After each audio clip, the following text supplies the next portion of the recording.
Class 3 English Unit 2 Lesson 5 Activity B Pair work Ask and Answer যৌথ কাজ দলীয় কাজ প্রশ্ন করো এবং উত্তর দাও 1 নম্বর How old is Sunil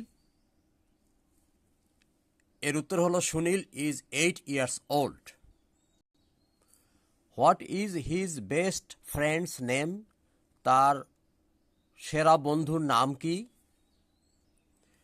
His best friend's name is Rahat. তার ভালো বন্ধুর নাম হলো Rahat. Where does Rahat live? Rahat কোথায় বাস করে?